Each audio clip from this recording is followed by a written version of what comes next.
Hey everybody, welcome back to Majestic Collectibles. So, had a little bit of a lull in the videos because I was up at the buying show in Fairmont, Minnesota. Went really well, so thank you for everyone that showed up. This is a bit of a mishmash here. So the stuff, well, this Foot Locker this way, that's actually from QuadCon. If you watched my last QuadCon video, the Comics Finds video, I said there's going to be some more stuff. Well, here it is. Here's the more stuff, not comics obviously. Everything from there that way, and that stuff back there, that's all going to be from Fairmont, but it's all the same material, so I thought I'd kind of mishmash the video a little bit. So we're going to start on the left here with the QuadCon, and if you're saying, hey, that's all new stuff, you're absolutely right. So this is all 1990s, I can't remember, was it 30th or 35th anniversary stuff, 12-inch G.I. Joe. It is not worth a ton, and around here, 12-inch G.I. Joe stuff is really super slow. I usually have to go online or take it to shows to find much interest in it. So here locally, it's not great. But it does sell. It is in good shape, so we'll just start out with that. Remember, this is QuadCon Des Moines, and here's a plastic Foot Locker versus the original wooden one. Pretty common, not a ton of value in it at all. In fact, I'm going to put that over there and open that up so I can put these dolls in here, and I'm just going to show you quick. There are prices on these. These are not my prices. So that was in there. I see this a lot. It says, you know, eBay $30, and that's probably true if it's new in the box. Okay, so when they're this new, I've said this before, Barbies, whatever, they really have to be new in the box. So I'm not going to get anywhere near that $30. Boy, I wish I could. Some of them I might. I shouldn't say that across the board. Some of this Revolutionary War stuff and that Civil War stuff does have a little more collector value, but it's not the G.I. Joe guys after it. It's you know, fans of that stuff, historians, whatever you call it. And I don't even know who that is. I think that's, well, I'm not sure. I can't see the tag on it in there, but we'll go through it here quick. And this is Navy Admiral. Okay. And of course we have the West Point Army Academy Black Knight football player. Those actually, that one will probably be one of the better ones in there. They like those, the Army Navy football stuff. Here's a Action Soldier, 1995 on that. I'm sorry for the glare. I didn't really want to unwrap all these. They're very nicely wrapped. I don't know if they bought them that way. I'm guessing not, because the note's inside there. So I don't really know, to be honest with you. This is just the way it came into me, and I'm probably gonna. Well, it looks like it's almost one of those food seal bags. I just realized that. I wonder if that's what it is, like for sealing food for freezing or whatever. The only downside is I'm gonna have to. Well, I don't know. I'll see what I put prices on them, because they're going to be lower than what's on there, so maybe it won't hurt having the price tags, those notes in there or whatever. But they're not my notes, so I hate to confuse people with that. We'll see how I do that. But it is all sorted, and that's a lot of work I don't have to do. So I don't have to. So if I can take advantage of that and don't have to cut it open and do a bunch of sorting on that, that's kind of going to be the way to go, I think. On that, and that's what, 1998 on that one. And who is this one? G.I. Joe tactical vest and mask, $45 on eBay. Again, I don't know how old those prices are. Loose. I just don't see it. Probably about half on all of those. So here I'm going to stay with the 12-inch theme. And this isn't all of it, so you're going to get a couple of videos from Fairmont, at least two that have G.I. Joe stuff in it. I haven't got it all dug out yet, so on the Fairmont stuff, this is going to be a little different. Normally I just show you raw, you know, how it comes in, and there'll be a little of that, but what's going on is I've got the G.I. Joe show a week from today, so the week I'm filming this is the Friday before. And so I got to get rolling on it, or I'm not going to have time to get this stuff sorted and ready. I was up about 11 o'clock last night sorting this tub you're going to see in a little bit. And I've got a lot more work to do. And that's just part of it. Could beats having a real job, I can tell you that. So this is actually vintage 12-inch. And you can tell a lot of that about the manufacturing, about the rivets, condition, stuff like that. These were very well played with. They were definitely on the front line of some living room, sandbox, toy room wars, without a doubt on that. The dolls, especially loose, honestly are pretty common, especially in the lower grade condition like this. What's not necessarily common are the accessories and the there we go, accessories and the uniforms. And you can see, you know, don't get weird here, but that's the date, that's the information on 1964, patent pending, and so on and so forth on that. And you can tell by the type of plastic that it's just not that new stuff, which is a lot better. The new vinyl, honestly, is a ton better than the old stuff. And not everything you see in here is probably G.I. Joe. It might be. It is labeled. So here, I see that on the jacket. So that is labeled. It's not unusual to get mixed up with Ken stuff, Barbie's Ken stuff. Sometimes there's plenty of aftermarket stuff. This looks like it's pretty much all original, though. I think this is again pretty much all G.I. Joe. This one's a little rough, but you can see what's left of the tag there. And this is interesting. So this is Uncle. So Man from Uncle was a TV show back then. This is A.C. Gilbert on that one. So that one's a little bit different. Definitely, there we go. Back to G.I. Joe on the sailor outfit there. It looks like we got the Army one. These are worn. Looks like they've probably been washed more than once. So somebody actually got a lot of play use out of them, and I would say used but not abused. I'm not seeing anything that's indicating where this is totally annihilated. I don't know if that's, I almost wonder if that was a homemade piece. Maybe not. No, I don't think so.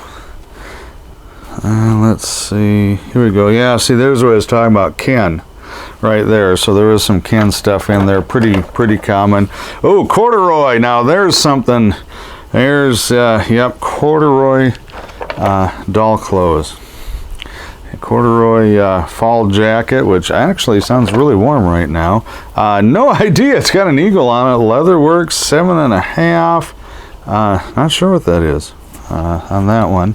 And I'm just going to lift these up. So we've got, well, that's interesting, because that's Teenage Mutant Ninja Turtles. I don't know why that would have been in there, to be flat out honest with you. I don't think I got any turtle stuff with that set. Fascinating. But it does look like a lot of stuff's in here. The tray is missing. There's a tray that goes on top, and there's also a decal sheet that shows you like the pictures and things of what can go in there. He's got a broken ice skate. That might be another Ken piece. I'm saying that definitely probably is a Ken piece there. But he's got the looks like the M14. Looks like he's got the M1. Looks like maybe another M1. Nah, I don't know. I don't know what that is. Might be an M1. So lots of odds and ends. I just have to go through and sort everything. And this again, I'll probably sell mostly as a group, to be honest with you.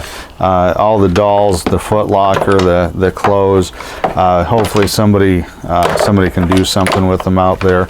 The Foot Locker overall is in the best condition, but incomplete. So it's the way it goes. But still neat stuff, still vintage stuff. Now here, I've got another one somewhere. So I know there's going to be at least one more of these. G.I. Joe, and this is the original, man. This is the real deal. I want you to see this when I pop this open. And that's the way it came. I didn't do anything with this. Well, probably knocked his hat off there. Really, really, really nice condition. It comes with the Army manual. It's dated 1964 on there. They're not unusual to find, but it's really nice shape. I'm going to take them out here, and it looks like almost all the paperwork is here. And usually something's missing, or it's really ratty, you know, or it's torn up. So I don't know. Sure doesn't look like he got played with, right? So I don't know if it just wasn't into the Army stuff or the G.I. Joe stuff. Maybe it was a duplicate. I even got some decals in there still on the original sheet. So that was really cool. And this type of stuff, when you've got high grade, good condition, vintage with the original packaging, there's always a collector's market for that. Okay, so that's a lot different. Again, it probably isn't going to be here locally. 7,500 is the number on it here locally. I just don't have a big market on it, but very nice piece. Great piece to get in. So now we're going to get to the stuff that I would say most folks are going to be interested in here. And that's the 3 3/4 stuff. This is the stuff that, well, it absolutely dominates the G.I. Joe show here in Des Moines.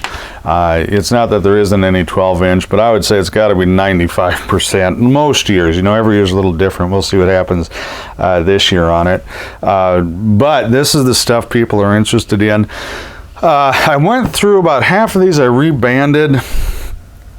So quite a few basket cases, and I was as I was sorting things out, a few more bands broke on them.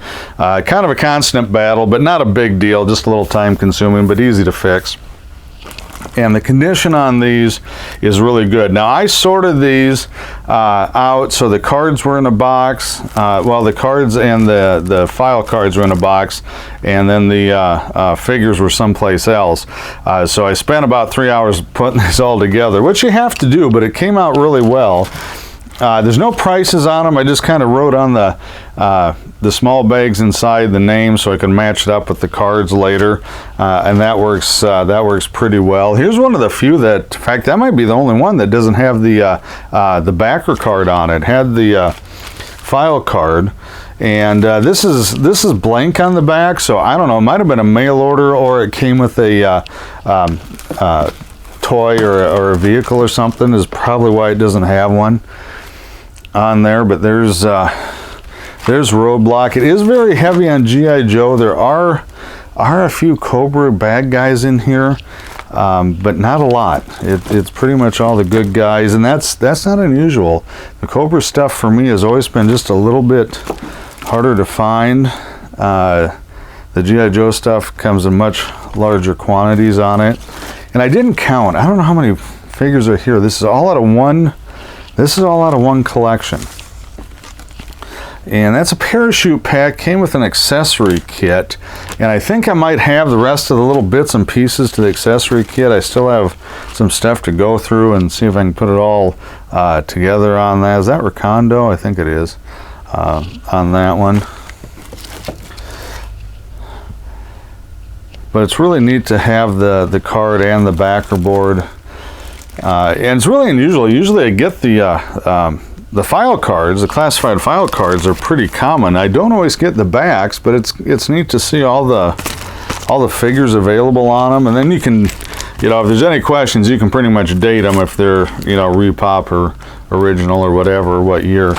So that's a real nice, I guess, checks and balances on that. And these are all real. I think the newest one I found was maybe 87, somewhere in there. On that. Oh, there we go. In fact, I had to run today. I haven't done anything for a while. I had to run up to the store this morning about 7 a.m. I'm going to start working on them, finish working on them actually. And I ran out of Ziplocs. I ran out of bags, so I had to run up there quick so I could get this all done and sorted. And then what I do once I get it all together, all the weapons that I have, because these aren't all complete. Some are complete, but most are missing, you know, a little something here or there. But then once they're all sorted and together and banded, then I can go through and price it, look at condition, look at completeness. It's pretty hard to do till you get all the bits and pieces sorted out on that. So it does take a while, but it beats an office job, I can tell you that. So anybody that has an office job, I apologize.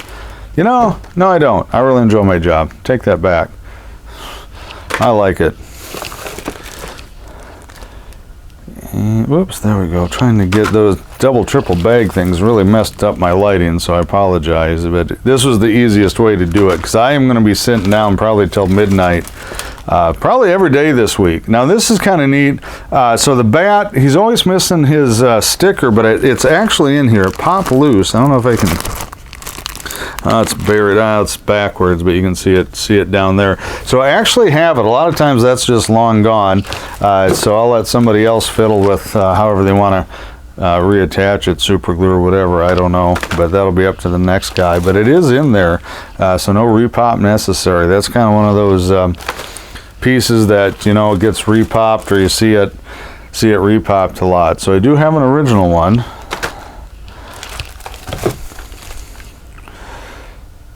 And who was that? Oh, that was okay. I was looking for one. I must have gone past it. I'll dig it out again. You guys probably saw it if you're G.I. Joe fans, and that was Zap. He's the I think it's Zap, the bazooka guy, right? And I actually got a one-thumb bazooka guy. Usually I got a no-thumb bazooka guy, but I got.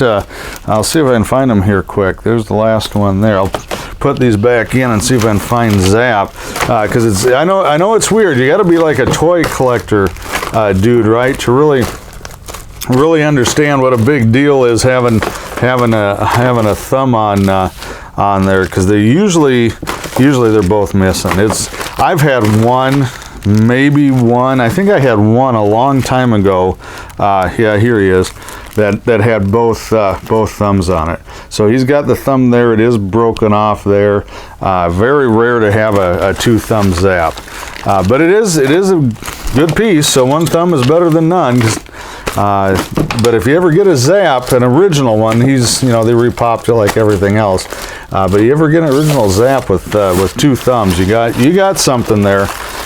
People want that one, because it's really hard to fill in your collection with a two thumb Zap. Boy, I say that 3 times fast. So here's the last piece for this video anyway, and that is an original collector's case, 1984 was it? Yep, 1984 on there. It was full, so a lot of the figures that you saw in the bags were in here with the weapons, and as you can imagine, over the years it got pretty jumbled, but really nice shape. Just a little dirt or dust, but nothing really broken. Little bit of fading on the front, but I've seen a lot worse. There's the full color.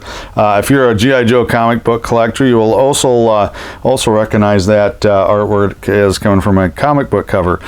So that's it for this one, guys. Like I said, I'll have a lot of videos coming out with this Fairmmont stuff, so check those out. Stop by and see me at the G.I. Joe show. Say hi to Larry Hama, Ron Wagner, and the crew, and we'll talk to you later. Thanks for watching.